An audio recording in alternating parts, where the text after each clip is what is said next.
부활절 전에 예수께서 자기가 세상을 떠나 아버지께로 돌아가실 때가 이른 줄 아시고 세상에 있는 자기 사람들을 사랑하시되 끝까지 사랑하시니라. 아멘.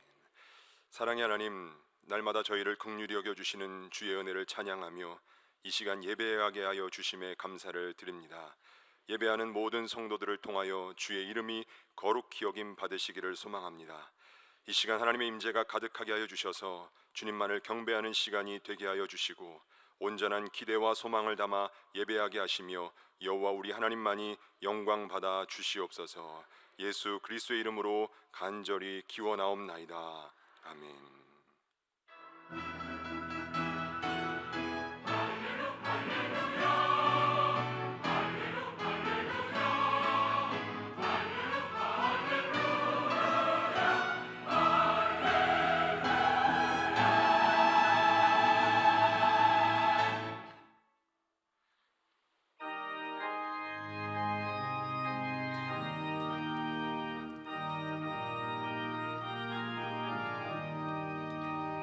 즐겁게 안식할 날, 반갑고 좋은 날, 내 마음을 편케 하니 즐겁고 기쁜 날, 이날의 천하 만민 다 보좌 앞에서 참되신 삼위일체 다 찬송 부르네. 이날의 하늘에서 새 양식 내리네. 성회로 모이라 종소리 울리네. 복음의 밝은 빛은 온 세상 비치며 모형 생활이 흘러 시원케 하시네. 이 주일 지킴으로 새 은혜 입어서 영원히 쉬는 곳에 다 올라갑시다. 성부께 찬미하고 성자와 또 성령 참되신 삼위일체 다 찬송 부르세.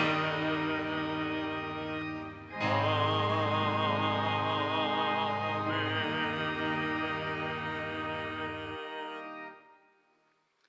사랑하는 주님, 주님의 긍휼을 의지하여 이 시간 주님께 나왔습니다. 우리를 돌보시고 지키시는 주님이시건만 세상이 속삭이는 유혹이 너무 좋아 세상을 버타다 이제 다시 돌아왔습니다.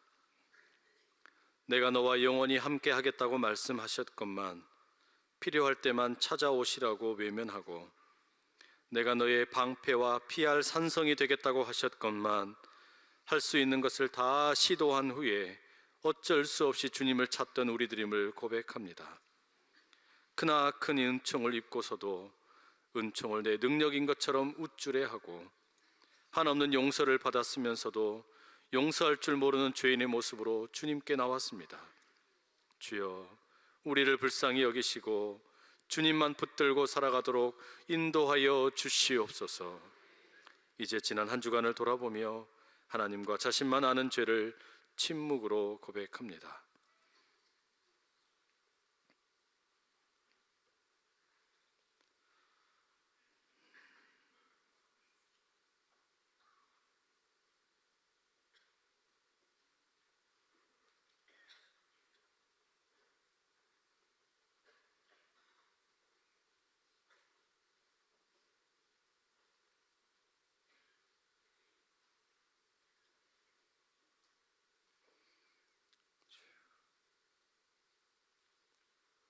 온 마음을 다해 참회하는 자들에게 주시는 용서의 말씀이 여기 있습니다. 그런즉 누구든지 그리스도 안에 있으면 새로운 피조물이라 이전 것은 지나갔으니 보라 새 것이 되었도다. 이 말씀에 의지하여 전심으로 참회하는 우리 모두의 죄가 깨끗이 사해졌음을 담대히 선언합니다. 아멘. 나는 전능하신 아버지 하나님 천지의 창조주를 믿습니다. 나는 그의 유일하신 아들 우리 주 예수 그리스도를 믿습니다. 그는 성령으로 잉태되어 동정녀 마리아에게서 나시고 본디오 빌라도에게 고난을 받아 십자가에 못 박혀 죽으시고 장사된 지 사흘 만에 죽은 자 가운데서 다시 살아나셨으며 하늘에 오르시어 전능하신 아버지 하나님 우편에 앉아 계시다가 거기로부터 살아있는 자와 죽은 자를 심판하러 오십니다.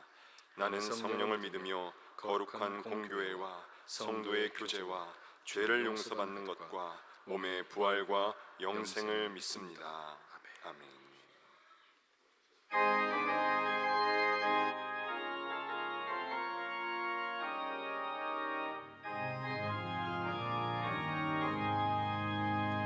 큰 죄에 빠진 나를 주의 수건지사 그 넓은 품에 다시 품으시는 애는 저 바다보다 깊고 저 하늘보다 높다. 그 사랑 영원토록 나 찬송하리라. 날로 더욱 귀하다.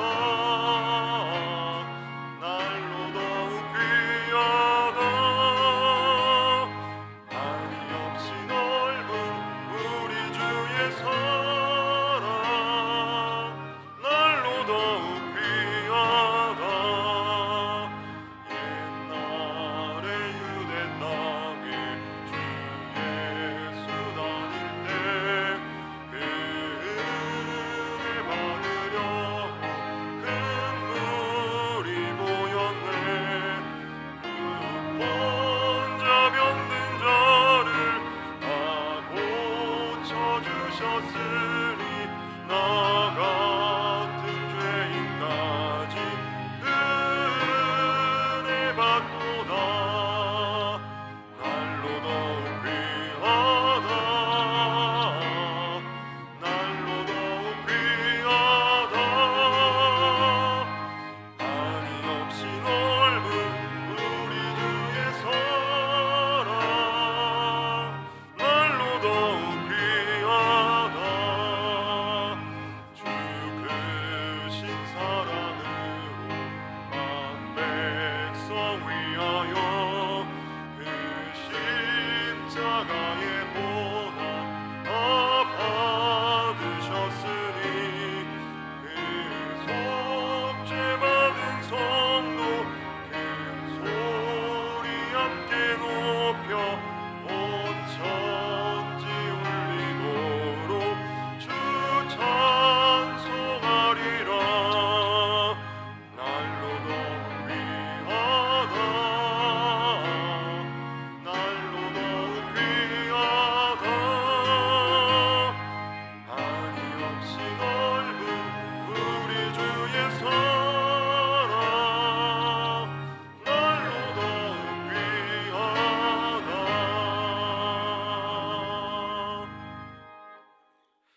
성시교독은 126번 사순절 3번입니다. 여호와여 나의 영혼이 주를 우러러 보나이다.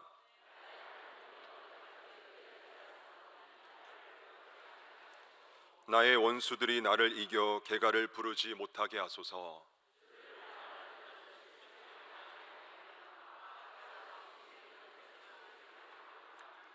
여호와여 주의 도를 내게 보이시고 주의 길을 내게 가르치소서.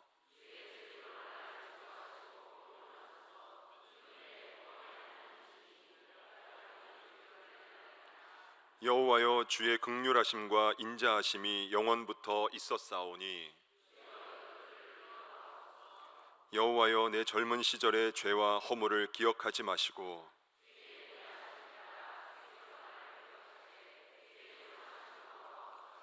여호와는 선하시고 정직하시니 그러므로 그의 도로 죄인들을 교훈하시리로다.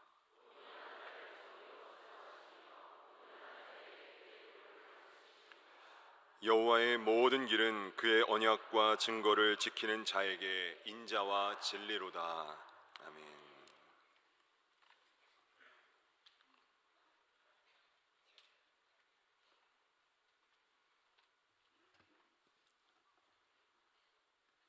살아계신 아버지 하나님, 거룩하고 복된 주님의 날에 우리를 몸된 제단에 불러주심으로 영과 진리로 예배드릴 수 있도록 도와주신 것을 감사합니다.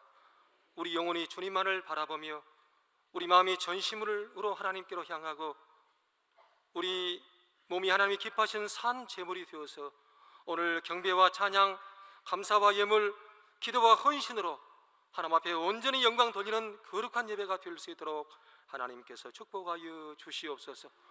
오늘 선포된 말씀이 하늘과 땅에 가득하여 만민이 화답하는 말씀이 될 수 있도록 하나님께서 도와주시고, 우리 드리는 찬송을 통하여 하나님의 영광이 온 땅에 가득하여 참된 평화가 임할 수 있도록 하나님께서 도와주시고, 우리 드리는 기도를 통하여 하나님의 나라와 뜻이 이 땅에 온전히 이루어질 수 있도록 하나님께서 도와주시고, 우리의 드리는 헌신이 옥합을 곁들인 마리아의 헌신같이 될 수 있도록 하나님께서 축복하여 주시옵소서. 이 사순절 절기 동안에 귀를 열어서 심한 통곡과 눈물로 기도하시는 주님의 기도 소리 우리가 들어볼 수 있도록 하나님께서 도와주시고, 눈을 열어서 십자가 달리신 주님을 바라볼 수 있도록 하나님께서 도와주시고, 우리 마음을 열어서 독생자까지 버리시기까지 우리를 사랑하시는 놀라우신 하나님의 사랑을 우리 심령으로 깨달아 알 수 있도록 하나님께서 축복하여 주시옵소서. 주님이 죽기까지 순종하셨사오니 우리도 십자가를 짊어지고 주님의 뒤를 따라가게 하시고, 주님이 십자가에 못 박혔사오니 우리도 정과 욕심을 십자가에 못 박을 수 있도록 하나님께서 도와주시고, 주님이 죽으셨사오니 우리도 썩어가는 구습을 쫓는 옛사람을 벗어버리게 도와주시고, 주님이 세상을 이기셨사오니 우리도 주님의 십자가의 사랑으로 세상을 넉넉히 이기게 하시고, 주님이 다 이루셨사오니 우리도 주님의 주신 사명을 다 이루게 하시고, 주님이 영광을 받으셨사오니 우리도 주님처럼 영광에서 영광에 이르는 믿음의 삶을 살아가는 거룩한 성도님들이 다 될 수 있도록 하나님께서 축복하여 주시옵소서. 이곳에 주님의 거룩한 성전을 세워주심으로 열방을 비추는 구원의 등대를 삼아주신 것을 하나님 감사합니다. 어둠에 있는 모든 세상 사람들이 빛을 바라보고 빛으로 나올 수 있도록 하나님께서 도와주시고, 잃어버린 양떼와 집 나간 자녀가 다 아버지 품으로 돌아올 수 있도록 하나님께서 도와주시고, 동서남북으로부터 수많은 사람이 이르러서 천국 잔치에 참여하게 하심으로 성전마다 주 양떼들로 가득하여 인산인해의 부흥을 이룰 수 있도록 하나님께서 축복하여 주시옵소서. 이 성전에서 예배 드리는 사람마다 아브라함처럼 여호와 이레의 축복을 받을 수 있도록 하나님께서 도와주시고, 이 성전에서 기도하는 사람마다 엘 베델의 하나님을 만날 수 있도록 하나님께서 도와주시고, 이 성전에서 찬송하는 자마다 바울과 실라처럼 문이 열리고 결박과 맹것에 벗어질 수 있도록 하나님께서 도와주시고, 이 성전에 주님의 영광과 옷자락이 가득하여 만연한 모든 사람의 회복과 축복이 일어날 수 있도록 하나님께서 도와주시고, 이 성전에서 선포하는 말씀이 풍성하여 만민의 양식이 될 수 있도록 하나님께서 도와주시고, 이 성전에서 샘이 솟아나와 구원의 강물을 이루게 하심으로 생물들이 번성하고 고기떼가 힘이 많으며 큰 바다를 소성시키는 구원의 젖줄기가 될 수 있도록 하나님께서 축복하여 주시옵소서. 고은 목사님을 여기까지 인도하신 하나님을 찬양합니다. 선한 싸움을 싸우고 달려갈 길 마치고 하나님 앞에서 의의 멸류관 생명의 멸류관을 받아 쓰는 하나님의 거룩한 종이 될 수 있도록 하나님께서 도와주시고, 기도하신 대로 하나님의 영광과 우리 교회의 큰 부흥을 눈으로 보실 수 있도록 하나님께서 축복하여 주시옵소서. 호연 목사님을 세우신 하나님을 찬양합니다. 이제 그리스도 남은 고난을 짊어지고 고난의 길을 걸어가실 때 주님의 크신 능력과 편팔로 그 종을 붙잡아 주셔서 넉넉히 감당할 수 있도록 하나님께서 축복하여 주시옵소서. 말씀의 권능을 알아가서 말씀을 선포할 때 초대교회의 부흥과 숨은 광장의 부흥을 이룰 수 있도록 하나님께서 도와주시고, 능력의 두루마를 입혀주심으로 표적과 기적이 예수 이름으로 이루어질 수 있도록 하나님께서 도와주시고, 선한 목자의 지팡이를 허락해 주심으로 우리 대한민국과 세계 열방을 이끌어가는 영적인 지도자가 될 수 있도록 하나님께서 도와주시고, 도와주시고 주님의 무릎을 허락하사 기도하는 제목마다 열리고 뚫리고 풀리고 홍해 바다가 갈라지는 기적의 종이 될 수 있도록 하나님께서 축복하여 주시옵소서. 주님의 성품과 심장을 허락해 주심으로 주님처럼 양무리를 사모하며 양을 뜨겁게 사랑할 수 있도록 하나님께서 도와주시고 주님의 눈이 되어 양무리의 형편과 처지를 두드러 살필 수 있도록 하나님께서 도와주시고 주님의 귀가 되어 신음하는 영혼의 음성소리를 듣게 하시고 주님의 손이 되어 상처 아픔들을 싸매주는 선한 목자 되게 하심으로 우리 안산 CL교회가 기쁨이 가득하고 생육하고 번성하고 온 땅에 충만하고 다스리고 정복해 나가는 기적과 축복의 성전이 될 수 있도록 하나님께서 복을 허락하여 주시옵소서. 오늘도 말씀 들고 서셨사오니 말씀을 선포할 때 죽은 자가 살아나게 하시고 잠자는 영혼에 깨어나게 하시고 병든 육체가 고침받게 하시고 결박과 명들이 벗어지게 하시고 마음의 바람과 풍랑이 잔잔해지게 하시고 말씀을 아멘하는 사람마다 복을 받게 하시고 말씀을 듣고 순종하는 사람마다 물이 변하여 포도주가 되어지는 기적과 축복의 주인공들이 될 수 있도록 하나님께서 복을 허락하여 주시옵소서. 할렐루야. 찬양대를 축복하신 하나님을 찬양합니다. 만왕의 왕시오 만주의 주시오 홀로 하나이신 하나님, 우리 길이요 진리요 생명 되신 유일하신 하나님을 찬송할 때 하나님 높이 영광을 받아주시고 우리 심령이 하나님의 영광과 평화가 가득 차는 수금으로 드리는 다윗의 찬양이 될 수 있도록 하나님께서 축복하여 주시옵소서. 예배 모든 시정을 주께 맡겼고 예수님 이름으로 기도하옵나이다.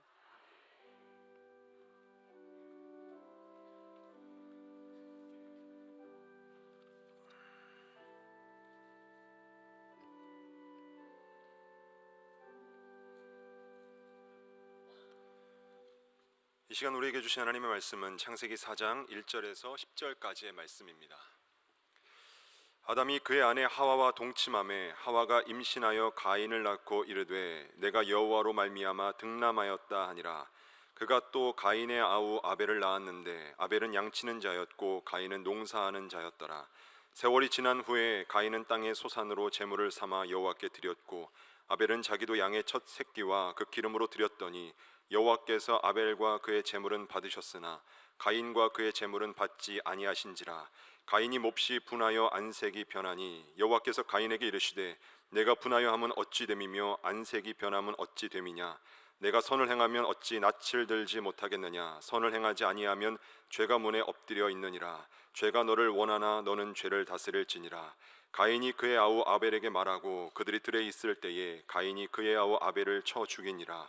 여호와께서 가인에게 이르시되 내 아우 아벨이 어디 있느냐. 그가 이르되 내가 알지 못하나이다. 내가 내 아우를 지키는 자니이까. 이르시되 내가 무엇을 하였느냐. 내 아우의 핏소리가 땅에서부터 내게 호소하느니라. 이 말씀은 살아계신 하나님의 말씀입니다.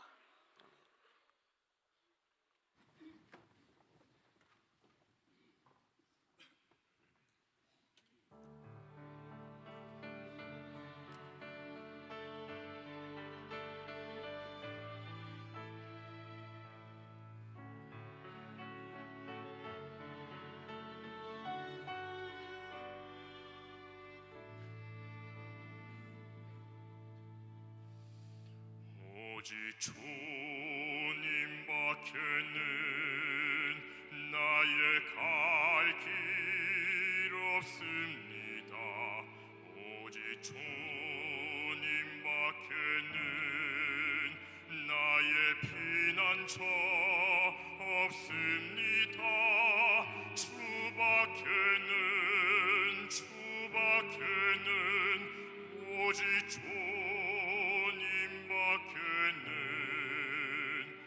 나의 복 없습니다. 오직 주님밖에는 나의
이제 내 아우가 어디 있느냐라는 제목으로 허요한 호임 목사님께서 하나님 말씀을 선포하시겠습니다. 할렐루야. 네, 지난 한 주간 다들 평안하셨습니까? 네, 우리 귀한 찬양도 감사하고 또 이렇게 소중한 분들 함께 산부 예배 나오신 여러분 모두 환영하고 축복합니다. 내 아우가 어디 있느냐, 이런 제목으로 함께 하나님 말씀 나누겠습니다. 여러분, 창세기는 앞부분에 보시면 하나님께서 이 천지를 창조하시는 이야기를 들려주고 있죠. 그리고 그 하나님께서 빛을 만드시고 또 궁창을 만드시고 다양한 종류의 생물을 만드실 때마다 감탄사를 연발하십니다. 보시기에 좋았더라, 보시기에 좋았더라, 이런 말씀이 가득합니다. 하지만 하나님의 최고의 감탄사는 어떤 다른 피조물이 아니라 바로 우리 사람을 만드실 때였습니다. 아담을 만드신 하나님은 그 아담을 보시고 너무 좋아서 심히 보시기에 좋았더라, 따봉에다가 따따봉으로 그렇게 너무나 좋아하시는 하나님을 우리가 보게 됩니다. 하지만 하나님께서 그렇게 너무나 보시기에 좋았다고 했던 아담과 하와는 하나님께서 먹지 말라고 금지해 놓았던 선악을 알게 하는 나무의 과일을 먹고 범죄하게 됩니다. 그렇게 하나님을 떠나게 되자, 하나님을 예배하는 것을 실패하게 되자 결국 이 아담과 하와는 하나님의 얼굴을 똑바로 쳐다볼 수가 없었습니다. 하나님의 얼굴을 볼 수 없어서 이들은 동산의 나무 사이에 자신들의 몸을 숨기고 그렇게 숨어 있었습니다. 범죄한 인간은 하나님의 얼굴을 바라볼 자신이 없어서 자신들의 존재를 어딘가에 감추어 두고 있었던 것이죠. 예배에 실패한 인생이 그렇습니다. 하나님을 예배해야 하는데 하나님을 제대로 예배하지 못하면 우리는 결국 하나님의 얼굴 보는 것이 두려워 어딘가로 자꾸만 숨으려고 합니다. 이렇게 숨어있는 아담을 하나님께서 먼저 찾아가십니다. 예배를 실패한 것이 아담이고 하와이지만 그러나 그들에게 먼저 찾아가신 것은 하나님이셨습니다. 창세기 3장 9절에는 그래서 이렇게 말하고 있습니다. 여호와 하나님이 아담을 부르시며 그에게 이르시되 네가 어디 있느냐. 아담아, 네가 어디 있느냐. 이것은 성경에 기록된 사람들을 향한 하나님의 첫 번째 물음, 질문입니다. 하나님의 얼굴을 피하여 숨어있는 사람들을 향해 하나님께서 물으시는 거죠. 사람아, 너는 지금 어디 있느냐. 이 물음은 지금도 모든 사람을 향하여 동일하게 들려지고 있습니다. 요한아, 너는 지금 어디 있느냐. 사람아, 너는 지금 어디 있느냐. 우리가 하나님께 마땅히 드려야 될 예배를 실패하고 그 하나님의 얼굴을 바라보지 못한 채 어딘가 숨어 있을 때, 우리는 부끄러워 더 이상 하나님께 나가지 못하는 그때에도 먼저 하나님께서 우리에게 찾아오셔서 부르십니다. 사람아, 어디 있느냐. 오늘 이 자리에 나오신 여러분 모두는 바로 그 하나님의 음성에 반응을 하신 줄로 믿습니다. 어디 있느냐. 나를 떠나서 내 얼굴을 바라보지 못한 채 어디 있느냐 부르시는 그 주님께 여기 함께 모이신 모든 예배자들께서는 그 응답을 예배의 자리에 나오심으로 보여주신 줄로 믿습니다. 이 이야기는 내가 있어야 할 자리는 하나님 앞이라는 것을 우리가 깨달았기 때문에 이 자리에 나왔다는 것이죠. 그래서 우리는 하나님의 얼굴 보기가 너무 부끄러워 숨어 있었지만 나는 하나님 앞에 있어야 하는 사람이다, 그것을 깨닫고 이 자리에 모이게 되었습니다. 하지만 이게 전부가 아닙니다. 하나님께서는 우리를 향하여, 모든 사람들을 향하여, 그렇게 하나님의 처음 부르심에 응답한 사람들을 향해 다시 두 번째 질문을 던지십니다. 오늘 본문을 보십시오. 아담과 하와가 에덴 동산에서 떠난 후에 어떻게 살았는지를 보여주고 있는데 4장 1절의 말씀 우리 같이 함께 읽어보겠습니다. 아담이 그의 아내 하와와 동침하매 하와가 임신하여 가인을 낳고 이르되 내가 여호와로 말미암아 등남하였다 하니라. 아담과 하와는 아들을 낳게 되었습니다. 이 아들은 온 인류 가운데 여성의 몸을 빌어서 태어난 첫 번째 사람입니다. 여성의 몸을 빌어서 태어난 첫 번째 사람의 이름은 얻었다라는 뜻을 가진 가인이라는 것이죠. 그리고 둘째 아들이 이어서 태어나게 되는데 그 의미가 분명하진 않지만 숨결 혹은 공허하다라는 뜻을 담고 아벨이라는 이름을 갖게 되었습니다.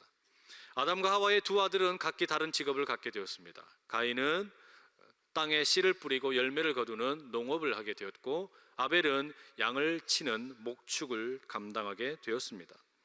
짐작해 보기로는 아담과 하와는 이 가인과 아벨에게 열심히 신앙 교육을 시켰을 것으로 생각됩니다. 왜냐하면 자신들이 하나님을 예배하는 걸 실패했을 때, 너무나 커다란 범죄를 했을 때 너무나 돌이킬 수 없는 결과를 맞이했기 때문입니다. 그래서 그들은 범죄함으로 인해서 에덴을 떠났지만, 가인과 아벨에게는 하나님을 예배하는 것이 너무나 중요하다. 가인아, 아벨아, 하나님을 너의 마음과 뜻과 정성을 다해 예배해야 한다. 그렇게 가르쳤습니다. 자신들은 선악과를 먹고 범죄한 것을 그대로 고스란히 보여주면서 이것을 다시는 범해서는 아니 된다고 그렇게 가르친 것이죠. 하지만 이게 쉽지가 않습니다.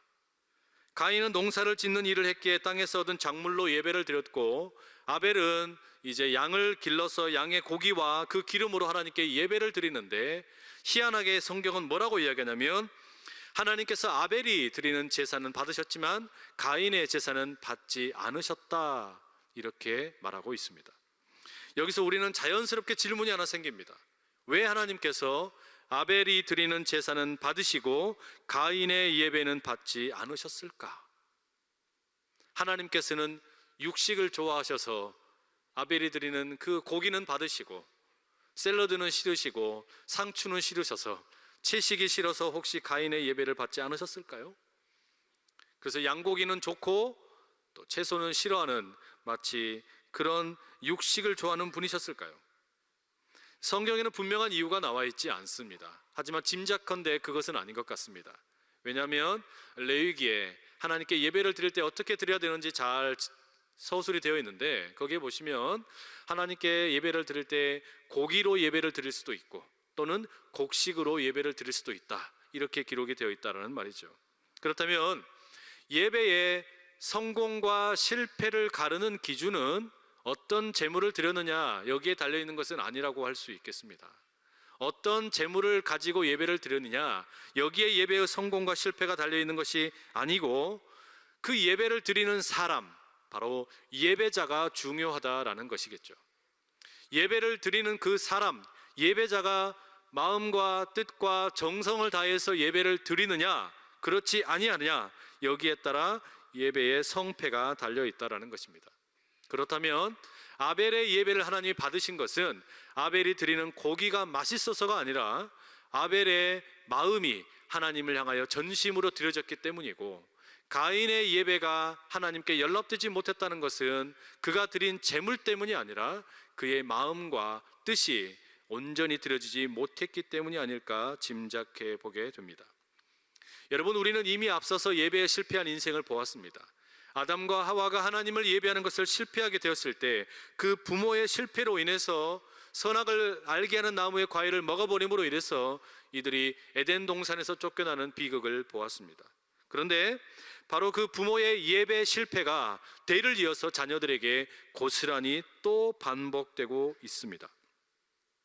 예배에 가인이 실패한 것입니다.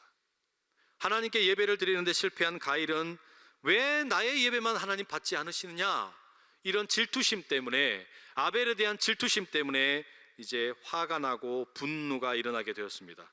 그래서 그 동생을 들로 부르고 그곳에서 분노를 참지 못한 채 아벨을 쳐 죽이게 됩니다. 그렇게 임신을 통해 태어난, 여성의 몸을 빌어 태어난 첫 번째 인류는 첫 번째 살인자가 되고 말았습니다. 가인은 그렇게 여성의 몸을 빌어 태어난 첫 번째 인류였지만 그의 이름에는 첫 번째 살인자라는 비극적인 타이틀이 붙고 말았습니다. 아벨은 인류 최초로 죽음을 맞게 되었지요. 비참한 일입니다. 예배의 실패가 아담과 하와에 의해서는 결국 에덴 동산에서 떠나는 결과를 가져왔다면, 가인과 아벨의 경우에는 공동체, 가장 소중한 가족이 깨어지는 일을 가져오고 말았습니다. 그렇게 예배를 실패한 채 자신의 동생인 아벨을 쳐 죽인 흉기를 들고 아벨의 피가 땅에 뚝뚝 떨어지는 그 현장에 우리 하나님께서 또 다시 찾아오십니다. 범죄한 아담과 하와를 향해 숨어서 하나님의 얼굴을 바라보지 못한 그들을 향해 찾아가셨던 것처럼 우리 하나님께서 가인을 찾아가 만나 주십니다. 그리고 9절에 이렇게 물으시죠. 함께 읽어볼까요? 여호와께서 가인에게 이르시되 내 아우 아벨이 어디 있느냐? 그가 이르되 내가 알지 못하나이다. 내가 내 아우를 지키는 자니이까. 아담에게 찾아가셨던 하나님 물으셨죠. 아담아, 사람아, 네가 어디 있느냐? 그리고 가인에게 가신 하나님은 우리 사람들을 향하여, 인류를 향하여 두 번째 질문을 던지십니다. 너의 아우가 어디 있느냐? 네 아우가 어디 있느냐? 가인은 그것이 그 질문에 대해서 나는 모릅니다. 내가 아우를 지키는 사람입니까? 발뺌을 했지만 그 대답은 잘못된 것을 우리는 다 알고 있습니다. 때문에 우리는 이 하나님의 질문 두 가지를 깊이 한번 생각을 해볼 필요가 있습니다. 예배를 실패한 결과로 인해서 아담과 하와는 하나님의 얼굴을 바라보지 못한 채 사람아 네가 어디 있느냐라는 질문을 받게 되었고, 가인은 아벨을 죽인 채 네 아우가 어디 있느냐라는 질문을 받게 되었습니다. 인류를 향한 이 두 가지 질문이 너무 중요합니다. 사람아, 너는 지금 어디 있느냐?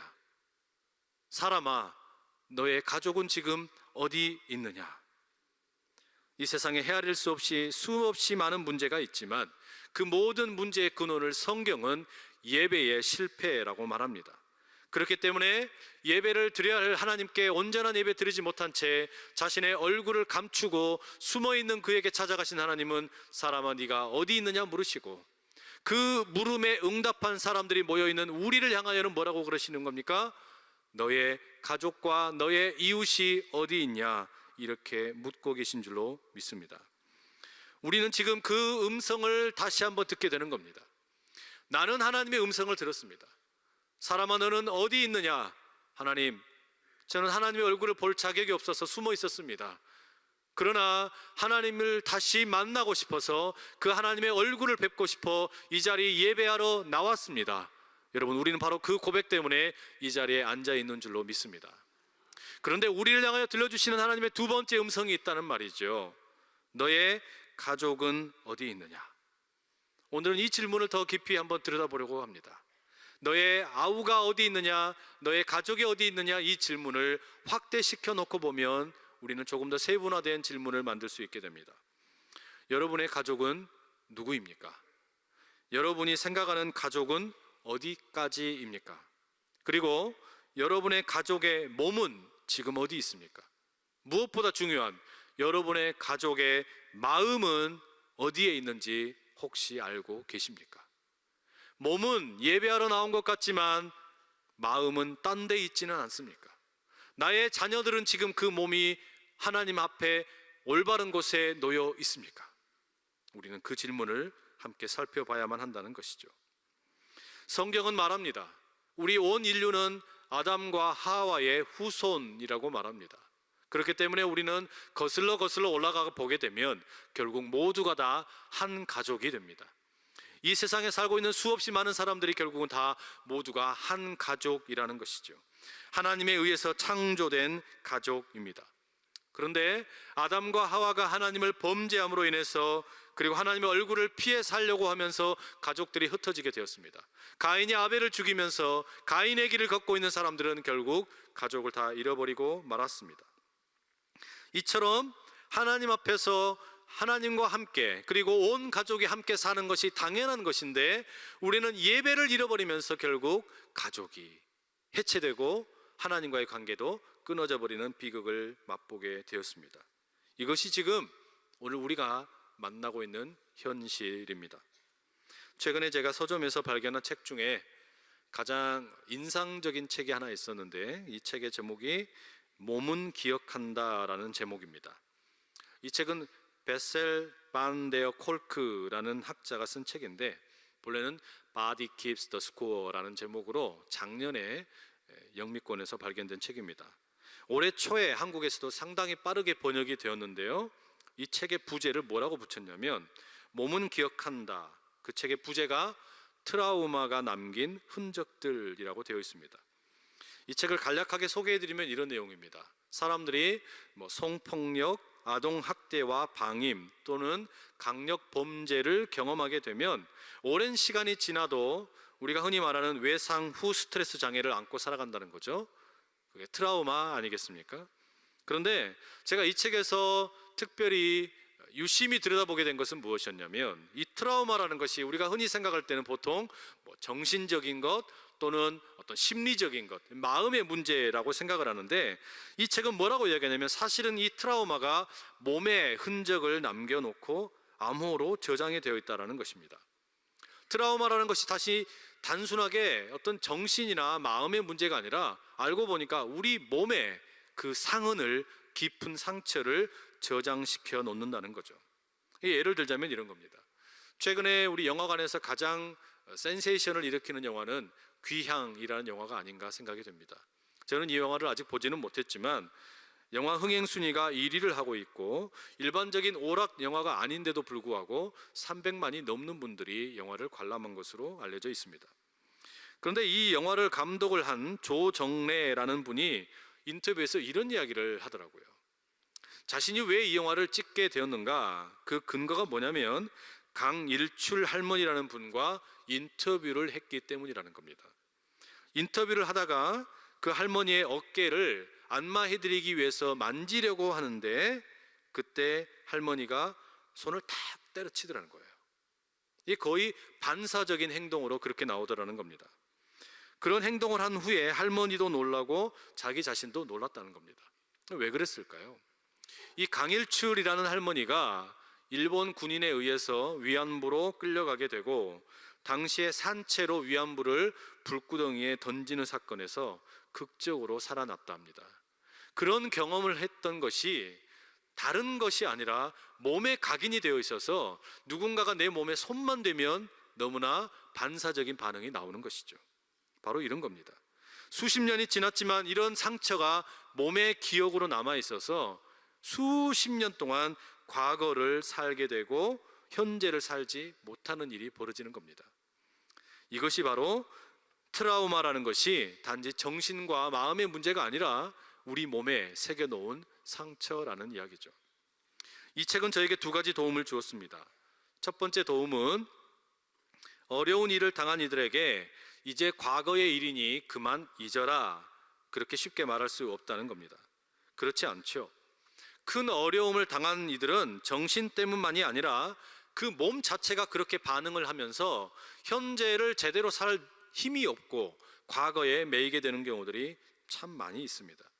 우리 주변에는 이런 대형 사건을 겪으며 살아오신 분들이 참 많습니다.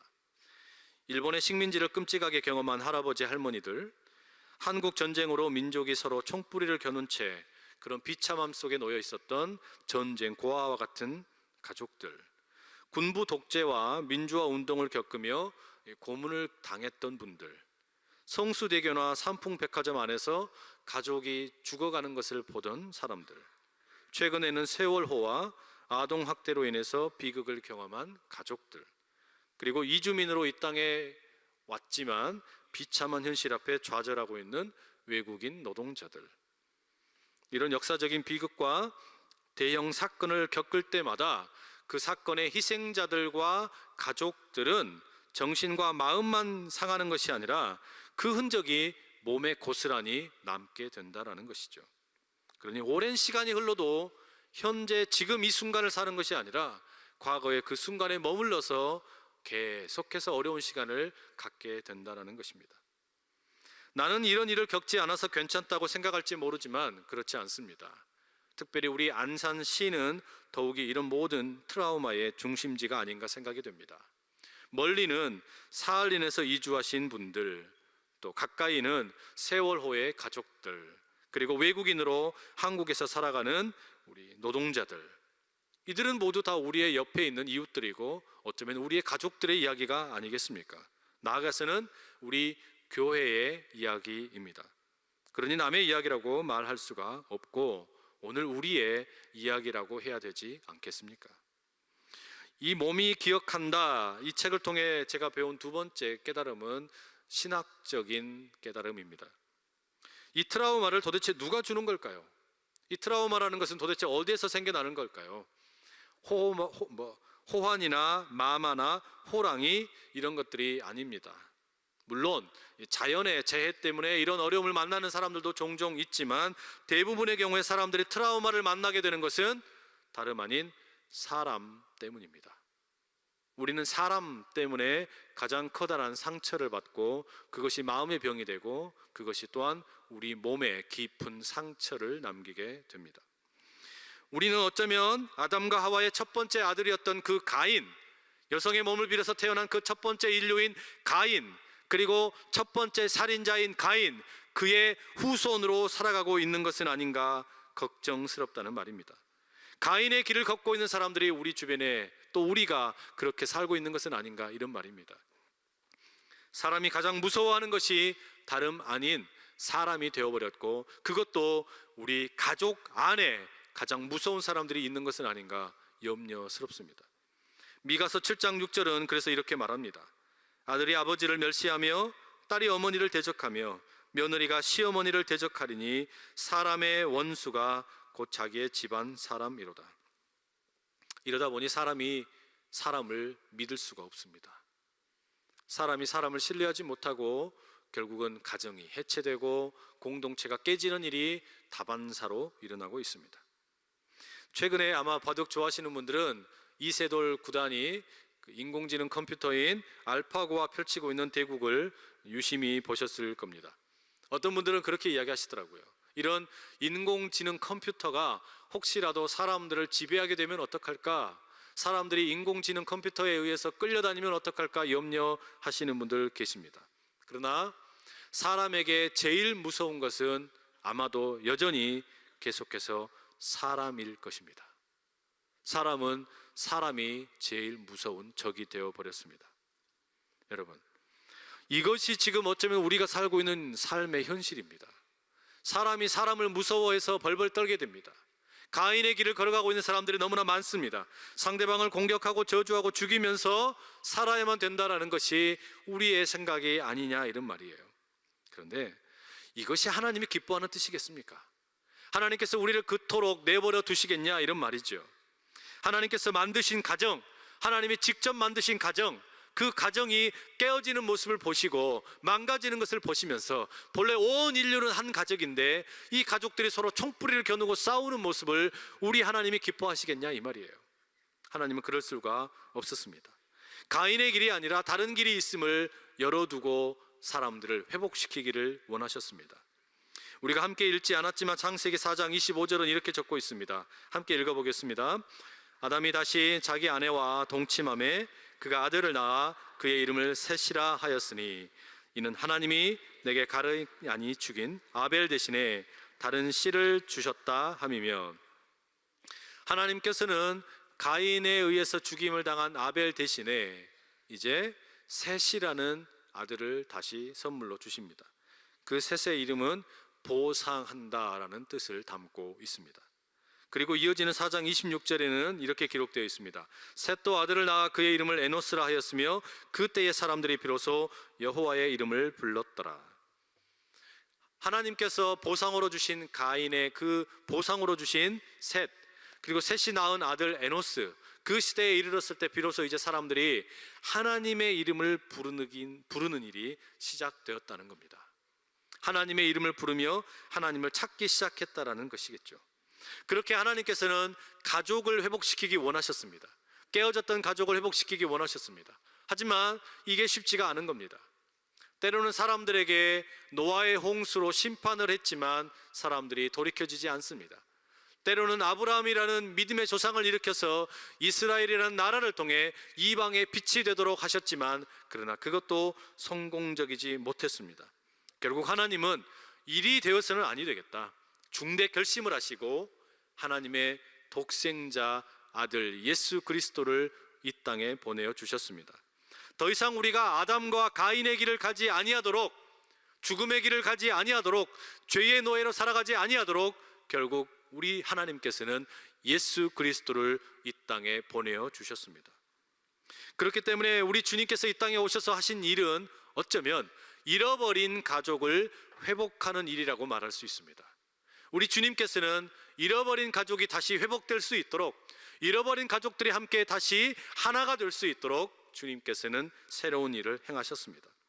그래서 주님은 가족을 정의를 내리실 때 혈연으로 묶여져 있는 것이 아니라 다른 방식으로 말씀하십니다. 마태복음 12장 49절과 50절의 말씀 우리 함께 읽겠습니다. 손을 내밀어 제자들을 가리켜 이르시되 나의 어머니와 나의 동생들을 보라.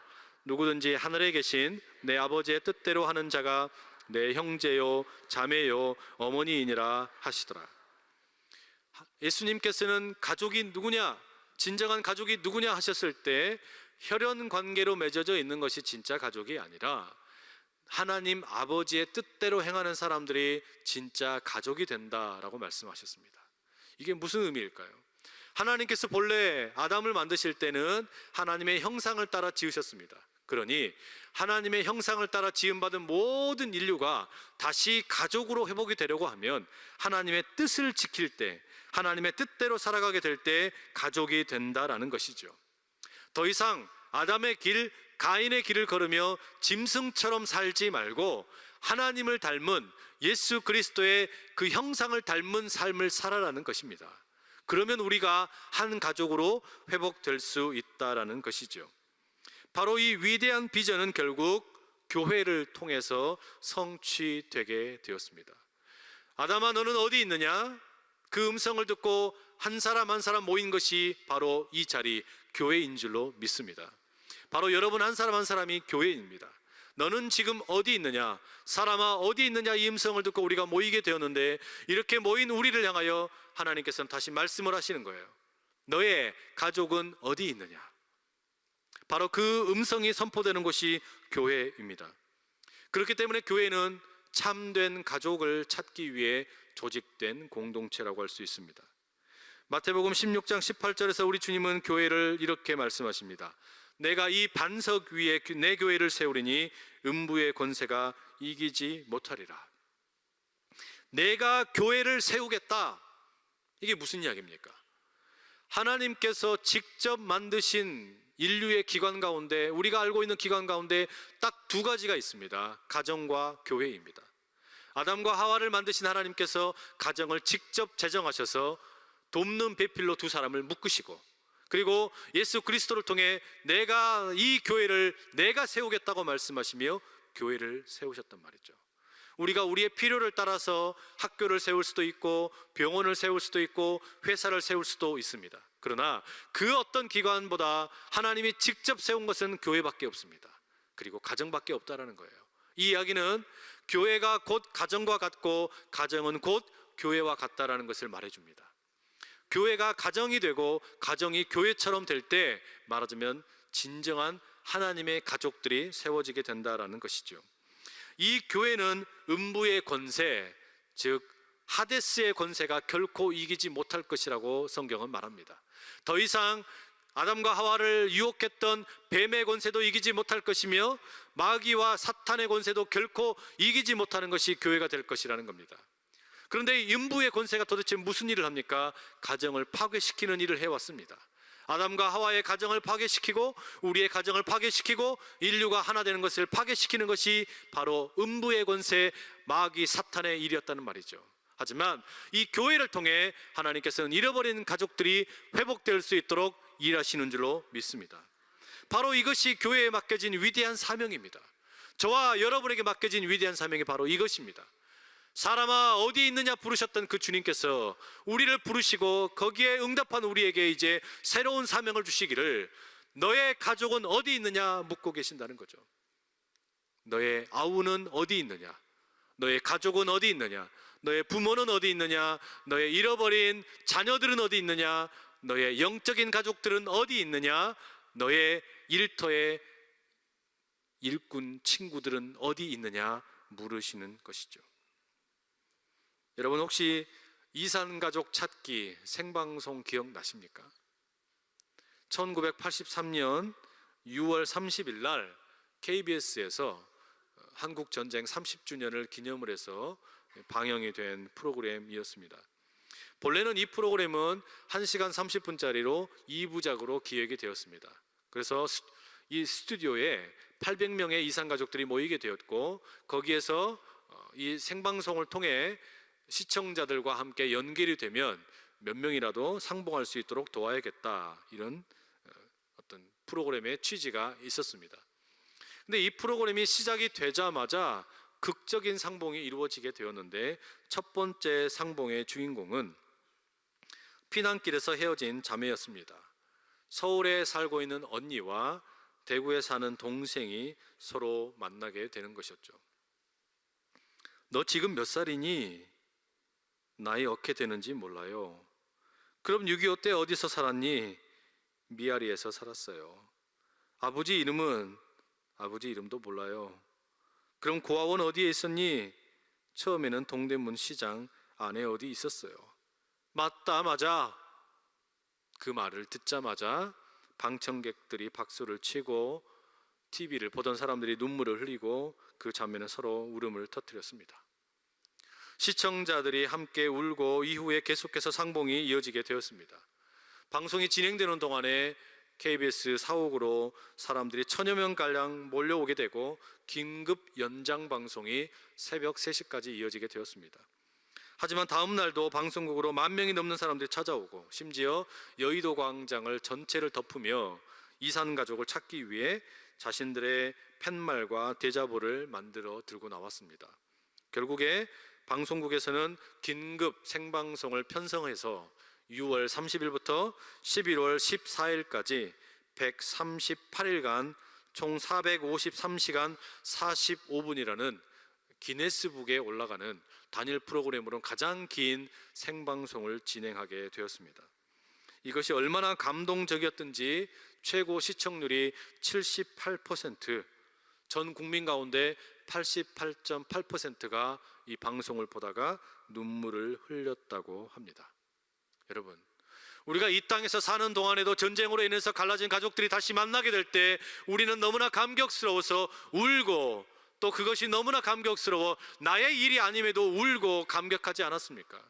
그런데 우리 주님 말씀하시는 거예요. 그 이산가족 생방송은, 이산가족을 찾기 위한 생방송은 지금도 계속되어야 한다라고 말입니다. 하나님을 잃어버린 채 숨어서 하나님의 얼굴을 바라보지 못하는 사람들이 너무나 많이 있다. 여기 나와 있는 우리도 그랬는데, 하나님께서 우리를 부르셔서 나는 오늘 하나님의 얼굴을 보기 위해 이 자리에 나왔는데 아직 내 얼굴을 바라보지 못하는 너의 잃어버린 가족들이 얼마나 많이 있니? 그들은 지금 어디 있냐? 그들을 찾아야 되지 않느냐고 부르시는, 이산가족을 찾으라고 부르시는 우리 주님의 음성에 우리가 순종하며 나아갈 수 있기를 간절히 축복합니다. 우리 주님께서는 지금 이 자리에서 우리에게 말씀하고 계시는 겁니다. 아담의 얼굴이 보고 싶다. 너의 아우의 얼굴이 보고 싶다. 그렇게 함께 이산가족을 찾는 일에 생방송에 동원되었던 그 많은 사람들처럼 함께 할 수 있는 저와 여러분 될 수 있기를 축복합니다.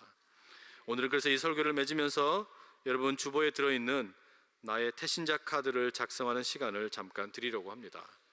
내가 찾아야 할 잃어버린 가족은 누구입니까?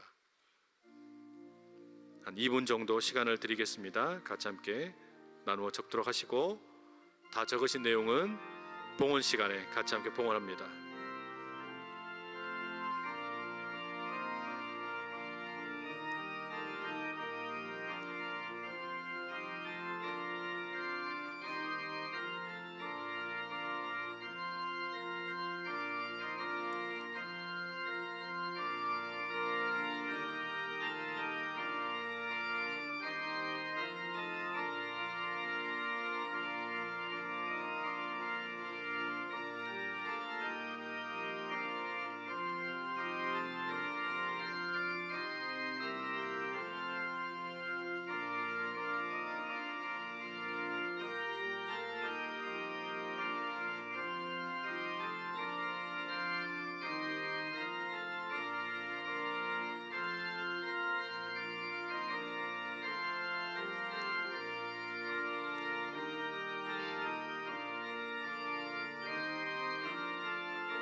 사랑하는 주님, 우리에게 잃어버린 영적 가족을 찾을 수 있도록 능력을 부어 주시옵소서.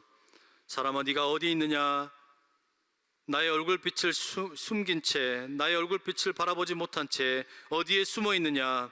말씀하시는 그 주님 앞에 우리를 먼저 불러주셨으니 이제 우리도 주님께서 부르시는 그 음성, 너의 가족이 어디 있느냐라는 그 음성에 기쁨으로 응답하게 하여 주시옵소서.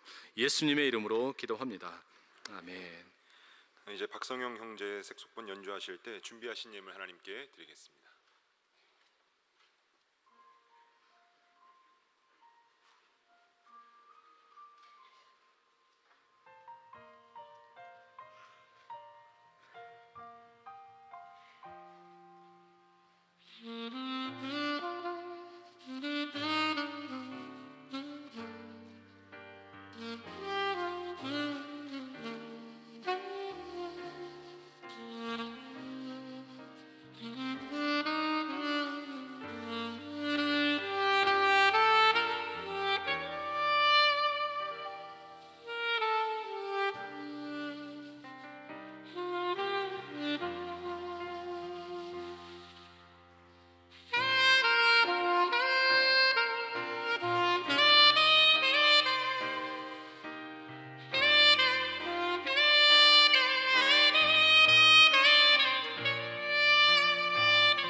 색소폰 연주 너무 매력적이지 않습니까? 여심을 녹이는 것 같아요. 다시 한번 격려의 박수 한번 해주시죠.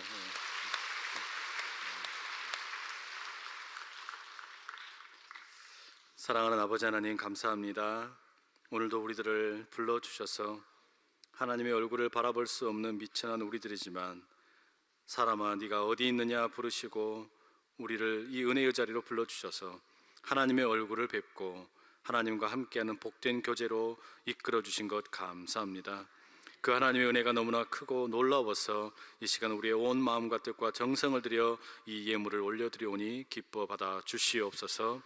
소득의 10의 1을 구분하여 11조를 드리는 손길 기억하셔서 그 손길 가운데 하나님께서 더 크게 하나님을 영화롭게 할 수 있도록 은혜 베풀어 주시고, 다양한 제목을 따라드리는 감사헌금 기억하시사 그 감사의 제목들이 더 많아지게 하여 주시고, 일천 번제를 드리며 하나님께 제단을 쌓고 또 성전 봉헌을 기뻐하며 준비하고 있는 이들 기억하시사 속히 모든 기도의 제목, 성전 봉헌의 기쁨 이루어지게 하여 주시옵소서. 교육과 선교와 또 사회복지를 위하여 성전 꽃꽂이와 또 점심 식사를 봉헌하며 우리 주님께 봉헌하는 귀한 손길들 기억하시사 그 모든 손길들 통하여 우리 하나님의 나라가 세워져 가게 하여 주시옵소서. 이 예배를 돕는 손길들이 있습니다.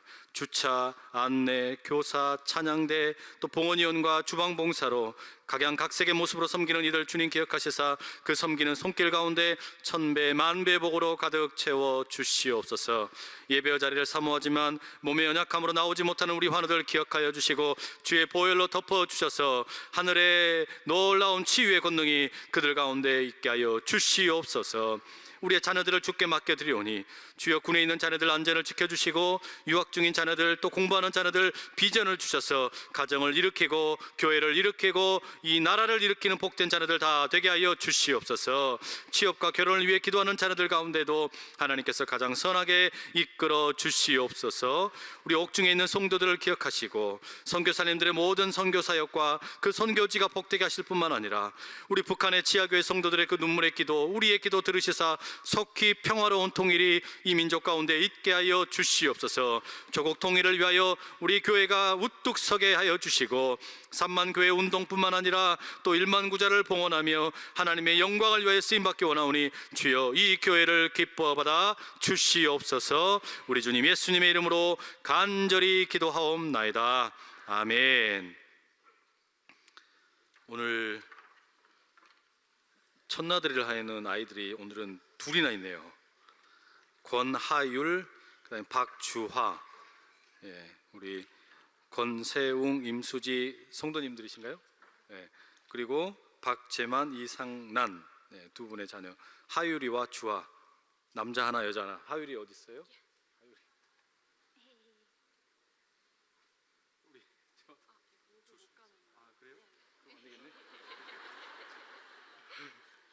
이거 어떡하죠? 목을 못 가르면 어떻게 해야 되지? 이렇게 하는까요? 이렇게 하는.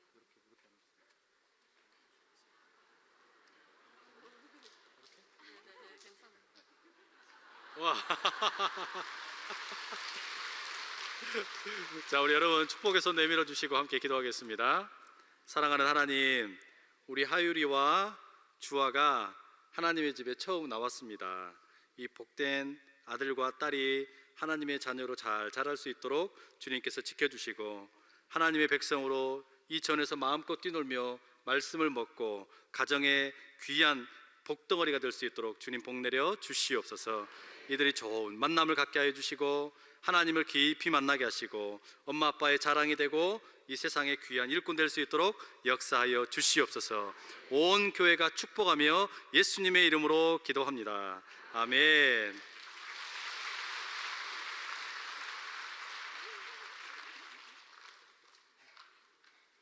자, 우리 늘 목사님께서 하시는 대로 엄마 아빠 100명씩 예, 전도할 수 있기를 축복합니다. 예.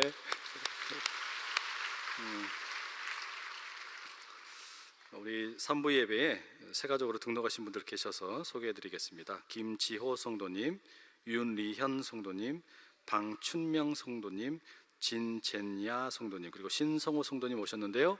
자리에서 한번 일어나시면 우리 함께 환영하겠습니다. 당신은 사랑받기 위해 태어난 사람, 당신의 삶 속에서 그 사랑받고 있지요. 당신은 사랑받기 위해 태어난 사람, 당신의 삶 속에서 그 사랑받고 있지요. 우리 인생의 방황은 하나님을 만나면 끝나고 신앙의 방황은 건강한 교회를 만나면 끝나는 줄로 믿습니다. 우리 옆에 있는 분들과 함께 인사하시는데요. 이렇게 하실까요? 당신의 이웃은 어디에 있습니까? 자, 우리 한 번 더 인사하시겠는데요. 이웃을 주께로 인도합시다. 네, 예. 우리 저와 우리 목사님, 장로님께도 한번 해주시죠. 예, 감사합니다. 예. 광고 몇 가지 드리겠는데요. 오늘 저녁 예배에는 그래서 우리 총동원 출정식이 있습니다. 함께 오셔서 이 전에서 함께 예배하고 우리가 작정한 VIP 하나님께 올려드리는 귀한 시간 되기를 원합니다. 그리고 1층 가나홀에 내려가시면 벽면에 우리 가상 7원 그 그림과 붓글씨로 예쁘게 작품을 만들어 놨는데요. 함께 보시면서 감상도 하시고 묵상하실 수 있기를 축복합니다. 자, 다 함께 자리에서 일어나시겠습니다. 내 주의 나라와 주 계신 성전과 빌려 사신 교회를 늘 사랑합니다.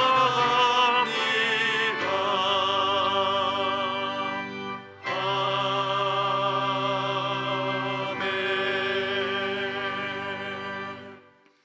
사랑하는 하나님, 우리에게 예배를 통하여 하나님의 얼굴을 배웠고 하나님을 만날 수 있도록 도와주신 것 감사합니다.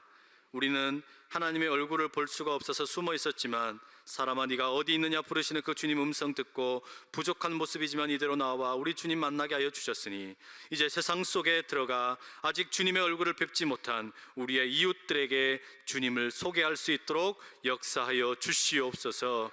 그래야 아버지 하나님, 우리가 누렸던 영적인 복과 모든 이 세상의 복들이 그들에게도 나누어질 수 있도록 우리 주여 도와주시옵소서. 뿐만 아니라 복음을 들고 이제 나가려고 하는 모든 주의 백성들 기억하시사 복음을 들고 가는 그 발걸음이 가볍게 하시고 그 손 가운데 하늘과 땅에 신령한 것들로 기름진 것들로 가득 채워 주시옵소서. 복음의 역군으로 살아가는데 조금 더 지치지 않게 하시고 붙잡아 주셔서 우리가 만나는 모든 사람에게 복이 되게 하여 주시옵소서.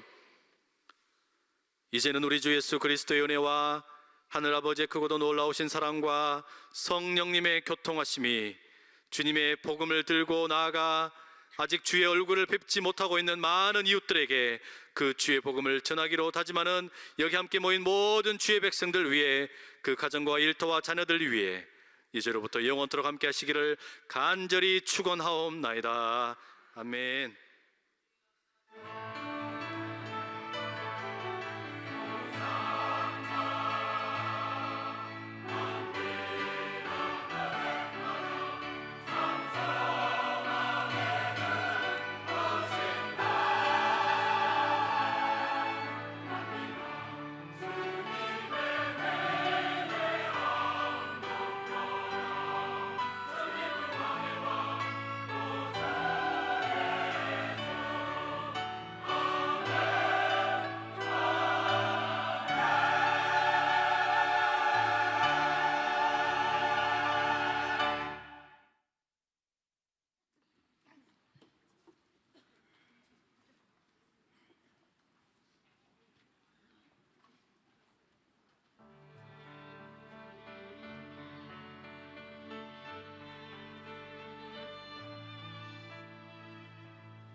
오직 주님밖에는